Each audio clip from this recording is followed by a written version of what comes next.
Masjid rayonida mana shunaqa kirib kelishi bilan ko'p ham ichkarida emas, 1300 metr ichkarida mana shunaqa 3 etajli Yevro kottejimiz 2 stol yer maydonida joylashgan.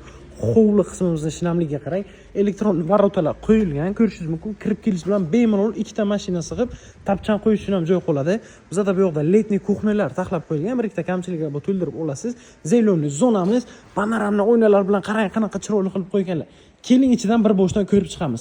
Video obzorini oxirigacha ko'ring. Uyimiz prosta bomboviy. Bunaqa proyekt ko'rmagansiz. Kirishimiz bilan bizani juda katta hol kutib oladi. Holimiz ham juda shinam, bemalol ikkinchi mehmonxona sifatida ishlatsangiz bo'ladi. Bu yoqda oshxona qismimiz, kuxna bor. Pishirsidir, o'tirib choy ichadigan zonalar ham bor. Lesnitsalarimiz chiqib ketadi. Zinalarimiz xalaqit bermaydigan darajada katta. Bu yoqda sanuzelimiz. Bu yoqda birinchi pastdagi spalni xonamiz bo'layapti. Materiallarga e'tibor bermaysiz. Bu yoqda bizning zalimiz bo'layapti. Zalimiz ham anchagina shinam. Orqada kichkinagina hovli qismchasi ham bor. Katyolni zonalar, yana bitta sanuzel qilib qo'yish imkoniyatiga egasiz. Qani bismillah, ketdik. Endi zinalardan chiqishimiz. Zinalar unaqa qiynalib chiqadigan emas, bemalol chiqadigan, past kengina qilib tashlab ketilgan. Shu narsaga ko'p e'tibor beraman.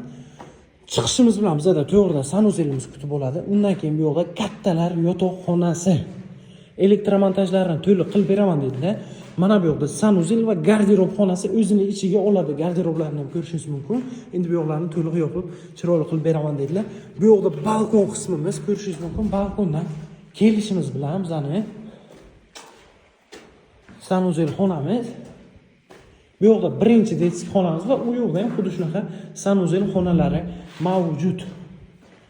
Bu yoqda esa yana bitta spalni xonamiz. Ili xohlasangiz ikkinchi zal sifatida o'ziga qanaqa qulay ishlatib olaverasiz.